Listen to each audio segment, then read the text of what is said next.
स्वागत है आपका। आप देख रहे हैं पक्ष विपक्ष। मैं हूं आपके साथ नेहा दुबे। हरियाणा कांग्रेस में संगठन खड़ा करने को लेकर शुरू हुई जद्दोजहद के बीच पार्टी में ही घमासान मच गया है। गुटबाजी के चलते पर्यवेक्षकों और समन्वयकों के सामने ही कार्यकर्ताओं में धक्का मुक्की और हंगामे का मामला अब पार्टी के राष्ट्रीय अध्यक्ष मल्लिकार्जुन खड़गे के दरबार में पहुंच गया है। कार्यकर्ताओं की अनदेखी और पीड़ा को लेकर मंगलवार रात को कांग्रेस की राष्ट्रीय महासचिव कुमारी शैलजा और रणदीप सुरजेवाला ने पार्टी के राष्ट्रीय अध्यक्ष मल्लिकार्जुन खड़गे और संगठन महासचिव से मुलाकात की। रिपोर्ट देखें।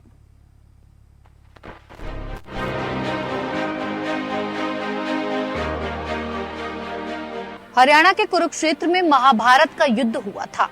अब यहाँ कांग्रेस के अंदर महाभारत हो रही है।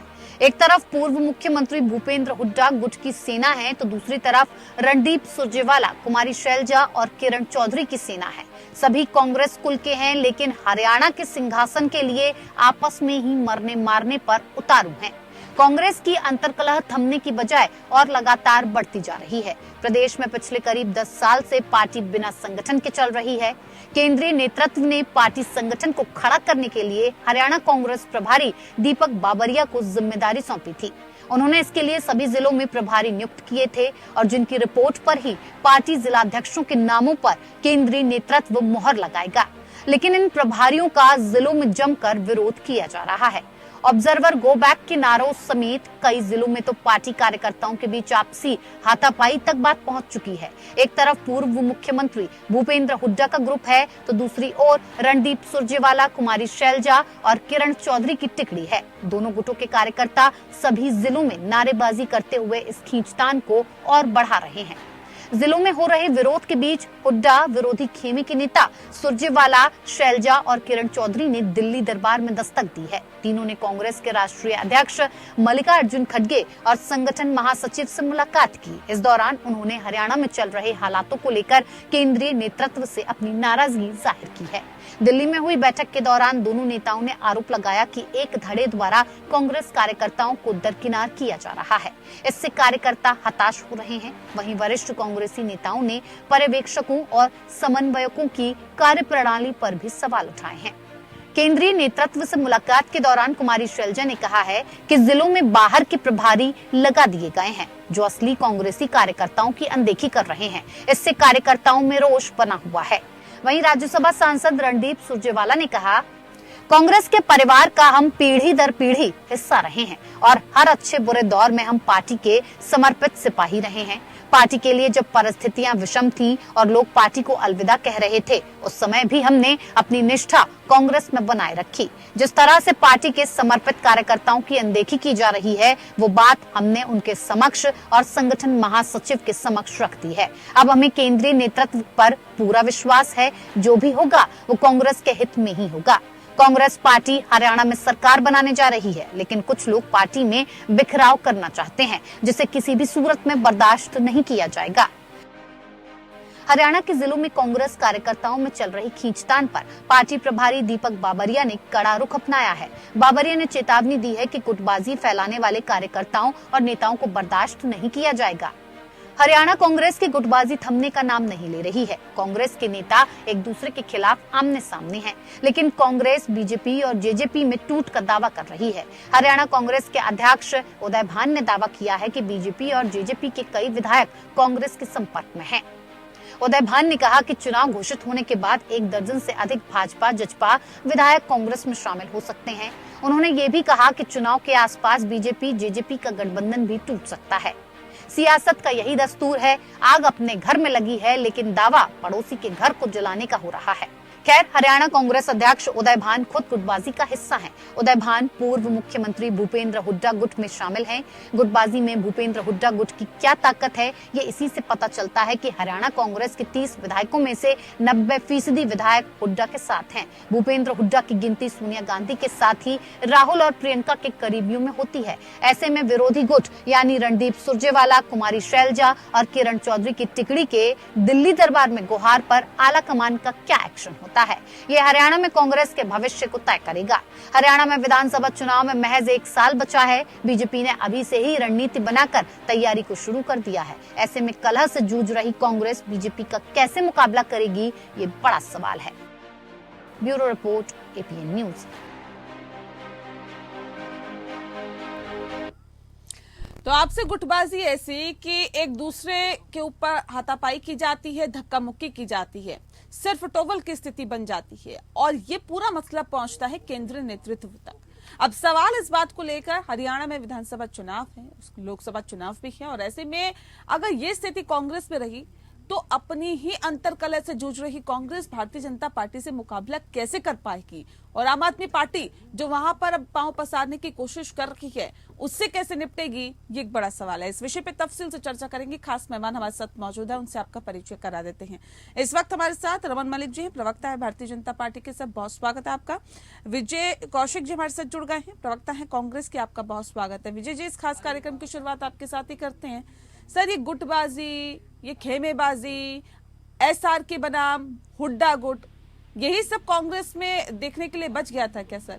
अब तो हरियाणा में भी हालात खराब दिखने लगे। देखिए, पहली बात तो आप ये मत कहिए कि कांग्रेस में ही ये दिखाई दे रहा है। ये स्थिति भाजपा की भी है। मैं फरीदाबाद की बात करूं तो हरियाणा के एक पूर्व मंत्री और इनके जो एक केंद्रीय राज्य मंत्री हैं आपस में भिड़े हुए हैं। ऐसी स्थिति भाजपा में सब जगह देखने को मिल रही है। लेकिन मैं इनके बारे में क्या कहूं, मैं अपनी ही पार्टी की पहले बात करिए ना। इसमें कोई शक नहीं है कि जो कुमारी शैलजा जी कह रही हैं बहुत अच्छी और बढ़िया बातें कह रही हैं, लेकिन इसमें दुखद बात यह है कि जब वो प्रदेश अध्यक्ष रही तो उनके ऊपर भी यही आरोप थे। सुरजेवाला जी जो आरोप आज हुड्डा जी के ऊपर लगा रहे हैं, जब सुरजेवाला जी का दखल था हरियाणा की राजनीति में तब यही आरोप उनके ऊपर भी थे। किरण चौधरी जी जो आरोप लगा रही हैं कभी यही आरोप उनके ऊपर भी थे। सबसे बड़ी बात यह है कि पार्टी हाईकमान ने जब ये देखा कि हरियाणा में चौधरी भूपेंद्र सिंह हुड्डा जी सारे कार्यकर्ताओं को एकजुट करके चल रहे हैं, सभी विधायकों को एकजुट करके चल रहे हैं, तो उन्होंने यहाँ सारे झगड़े झंझटों को समाप्त करने के लिए शैलजा जी को राष्ट्रीय महासचिव बनाकर उन्हें एक प्रदेश का प्रभार दे दिया।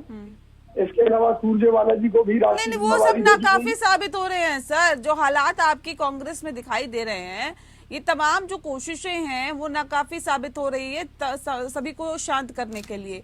अब सवाल इस बात को लेकर है कि आप कहते हैं जी मोदी से मुकाबला करना है, अरविंद केजरीवाल से मुकाबला करना है, ऐसे ही करेगी क्या कांग्रेस मुकाबला? देखिए, अरविंद केजरीवाल तो हरियाणा में कहीं है ही नहीं। जब से इन्होंने पाकिस्तान ये पंजाब में भी यही दम भर रहे थे ना आप लोग जी? पंजाब में भी यही कह रहे थे आप? नहीं, ठीक है, पंजाब में हम कह रहे थे, लेकिन हमें ये थोड़ी ना मालूम था कि भी देश के साथ उसकी देश की पीठ में छुरा घोंप कर केजरीवाल खालिस्तानियों के साथ मिल जाएंगे और खालिस्तानियों की मदद से इनकी सरकार बन जाएगी पंजाब में।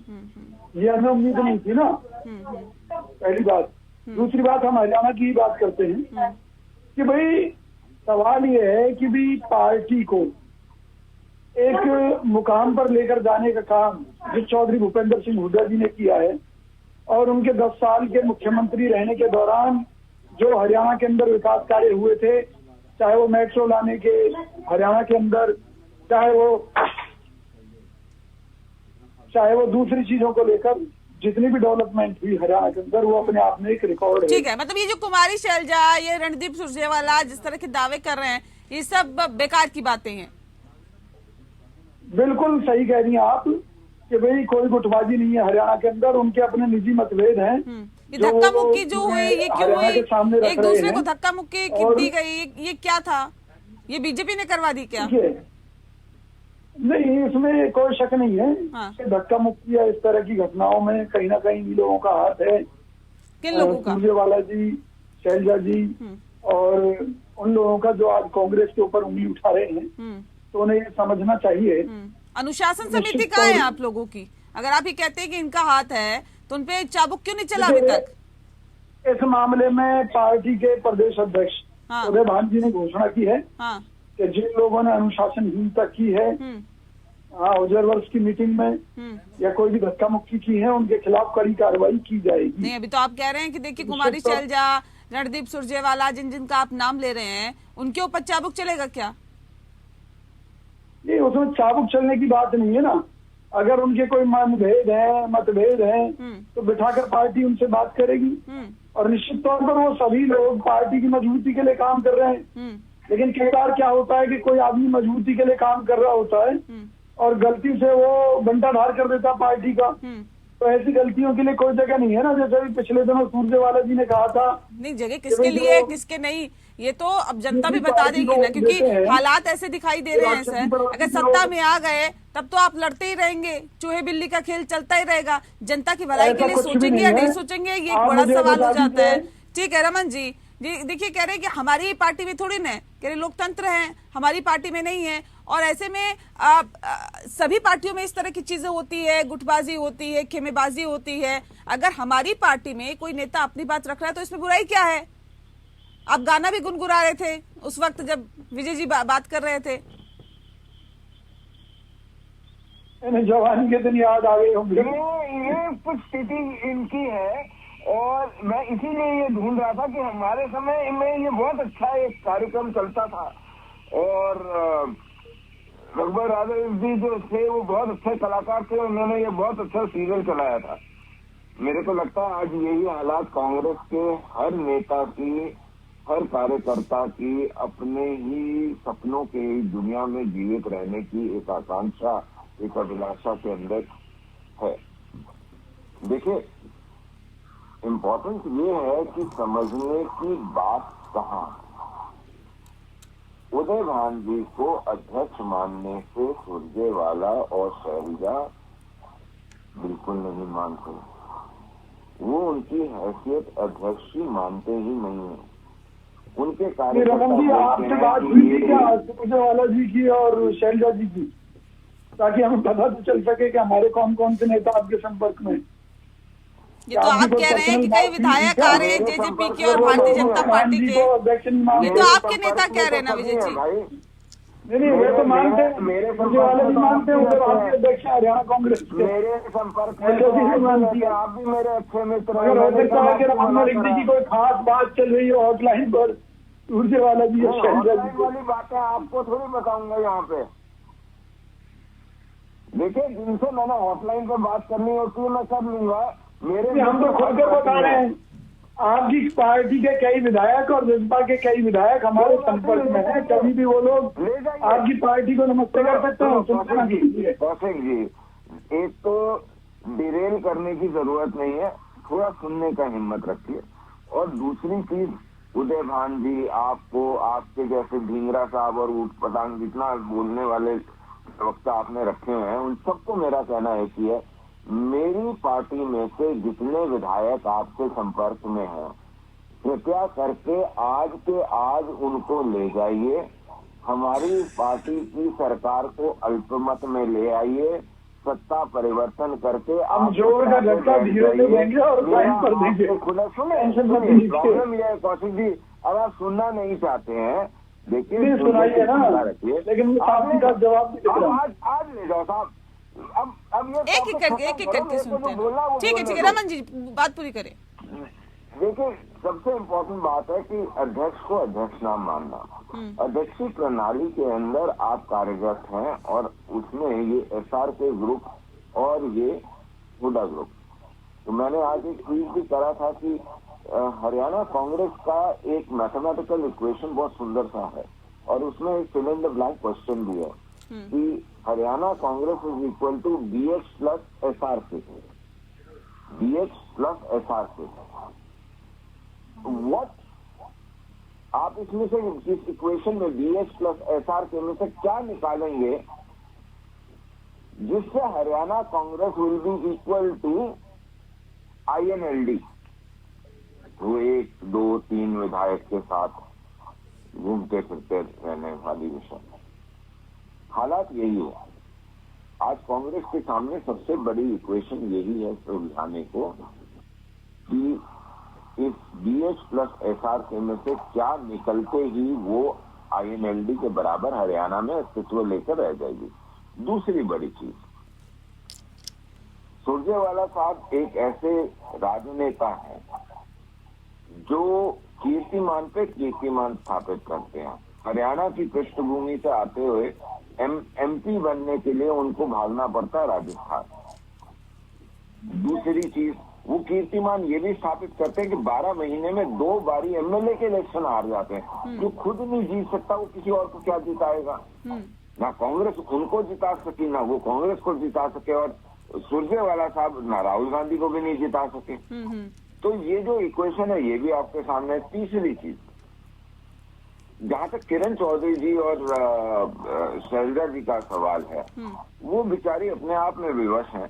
आप ये देखिए, चाहे जब अशोक तंवर थे तब भी धक्का मुक्की हाथापाई हुई, उसके बाद शैलजा जी बनी, उनके करीबी लोगों से भी धक्का मुक्की हाथापाई हुई, आज उदयभान जी बने तब भी धक्का मुक्की हाथापाई हो रही है।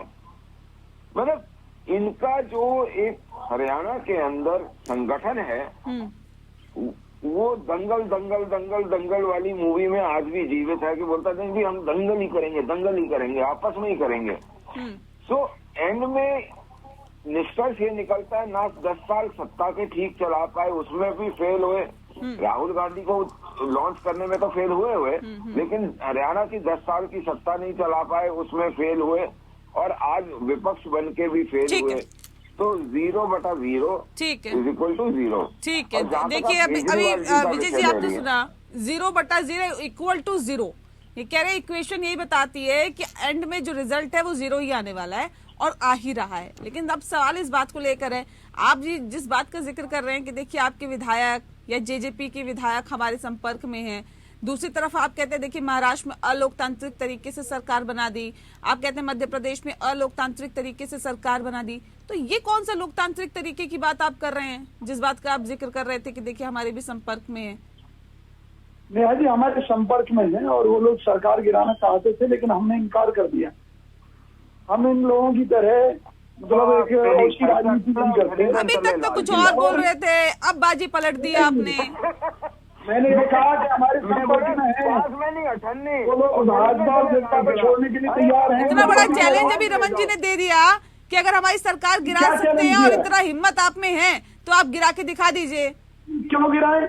मतलब हम भी इन्हीं के रास्ते पर चले। आप ही तो कह रहे थे हमारे संपर्क में है, हम कर सकते हैं, आने वाले टाइम पे देख लेना।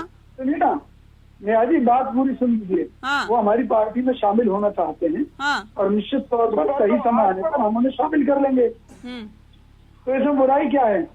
हमने कब कहा कि 10 साल से पार्टी में संगठन नहीं है, बिना संगठन के पार्टी चल रही है। आप कह रहे हैं कि भारतीय जनता पार्टी के विधायक हमारे संपर्क में है। आपको मैं एक चीज कह रहा हूँ, आप ये मत कहिए कि संगठन नहीं है। आज भी हरियाणा में कांग्रेस का नमन जी 1 सेकंड में आ रही हूँ, 1 सेकंड रुक जाइए। आज भी कांग्रेस का हरियाणा में इतना मजबूत संगठन है कि भाजपा हमारे मुकाबले कहीं नहीं खड़ी। मैं ये कह रहा हूँ, आप ये कहते हैं कि धड़ों में बची हुई है कांग्रेस, तो आप इन धड़ों को एक जगह इकट्ठा कर लीजिए और देख लीजिए कितनी बड़ी ताकत है। और आप क्या सोचते हैं, चुनाव में आपको सब कुछ एक दिखाई देगा? गारंटी के साथ कह रहा हूँ। और यही बताया जा रहा था, कि सिर्फ नोबल की स्थिति है, गुटबाजी इतनी हावी है कि दूसरी सरकार बन रही है, दूसरी बार भारतीय जनता पार्टी की सरकार बन रही है।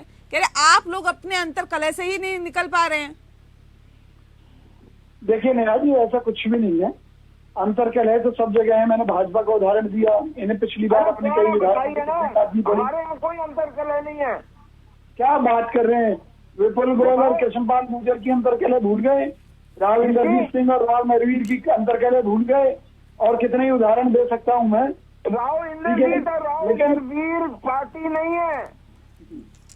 अरे आपके यहाँ तो मुख्यमंत्री को भी मुख्यमंत्री नहीं मानते भाजपा के लोग। भाजपा के नेता हमसे ये कहते हैं कि उन्हें पता ही नहीं है कि हरियाणा को चला कौन रहा है मुख्यमंत्री के तौर पर। एक मिनट कौशिक जी सुनो, जहाँ तक आपका विषय है ना, आप एक बार थोड़ा सा ध्यान से सुन लो। भाजपा के अंदर किसी नेता का दल नहीं है। जो नेता अपना दल बनाने लगता है, आपकी तो जो दल नहीं है, दलदल है, दलदल में उठते हैं, कोई फिक्र नहीं है। लेकिन हमारे यहाँ पे कोई नेता का दल नहीं है। जो कमल के फूल को तोड़ने जाता है वो दलदल में डूब जाता है, यही मालूम होगी। कमल का फूल आकर्षित करता है दलदल की तरफ, यही तो आप और लोगों को मार देता है। यही तो आपका लोगों को मारने का काम कर रही है ना हरियाणा सरकार। 400 अभी पिछले दिनों मुख्यमंत्री ने फरीदाबाद में क्या कहा था कि नगर निगम का पैसा कहा जा रहा है डेवलपमेंट का, कितने बड़े घोटाले हैं, कितने बड़ी लूट है, मुख्यमंत्री खुद मानते हैं और कोई कार्रवाई नहीं मिलेगा, क्योंकि नगर निगम को चलाने वाले केंद्रीय राज्य मंत्री के पुत्र हैं। से बोलने दो, फिर 5 मिनट आप बोलते ना, क्योंकि आप बोलोगे उसके बाद। नहीं देखिए एक सेकेंड, देखिए विजय जी, अगर ये स्थिति है कि हरियाणा का मसला हरियाणा में नहीं सुलझा पा रहे आप लोग, दिल्ली दरबार तक पहुंच रहा है, मल्लिकार्जुन खड़गे तक पहुंच रहा है, वहां तक शिकायत की जा रही है। खड़गे भी ऐसी बोलते ना, हाईकमान से पूछूंगा तो राष्ट्रीय अध्यक्ष किसका है? फिर तो ये तो स्थिति गंभीर है ना विजय जी। देखिए मल्लिकार्जुन खड़गे जी के भी संपर्क में है रमन भाई, उन्होंने बता दिया कि मल्लिकार्जुन खड़गे कहते हैं कि ठीक, आपके जो नेता है वो एक दूसरे के संपर्क में नहीं है। रमन जी किसके संपर्क में है ये ज्यादा आपको बेहतर पता है। मेरा सवाल सीधा सा है कि आप लोगों के बीच आपसी सामंजस्य क्यों नहीं है? कांग्रेस पार्टी ही नहीं है, एक परिवार है, एक परिवार के अंदर कई बार मतभेद भी होते हैं, लेकिन मिल बैठकर सुलझा लिए जाते हैं। निश्चित तौर पर खड़गे जी को केवल इसी बारे में बताया गया है कि भाई वहाँ मतभेद हैं हमारे आपस में, तो खड़गे जी ने कहा है कि इस बारे में मीटिंग बुलाकर सभी के मतभेद दूर कर दिए ये जो मतभेद है ना सर, जनता के अंदर बेहतर संदेश नहीं देते हैं। अब जाहिर है कि इनसे निकलने की जरूरत है कांग्रेस को, ताकि कम बैक कर सके, क्योंकि 10 साल से तो सत्ता से बाहर है। अब वाकई सत्ता पा पाती है या नहीं ये देखने वाली बात होगी, लेकिन स्थिति चिंताजनक है, इसमें कोई दो राय नहीं। दावे बहुत किए जाते हैं सर, और हर पार्टी की तरफ से किए जाते हैं, और 10 सालों से आप कर ही रहे हैं, लेकिन नतीजा वही ढाक के 3 पात है। लेकिन इस बार जो दावे आप कर रहे हैं इसमें कितना दम है ये वक्त बताएगा। बहुत शुक्रिया आप दोनों का हमारे साथ इस खास चर्चा में शामिल होने के लिए। पक्ष विपक्ष में फिलहाल के लिए इतना ही। नमस्कार।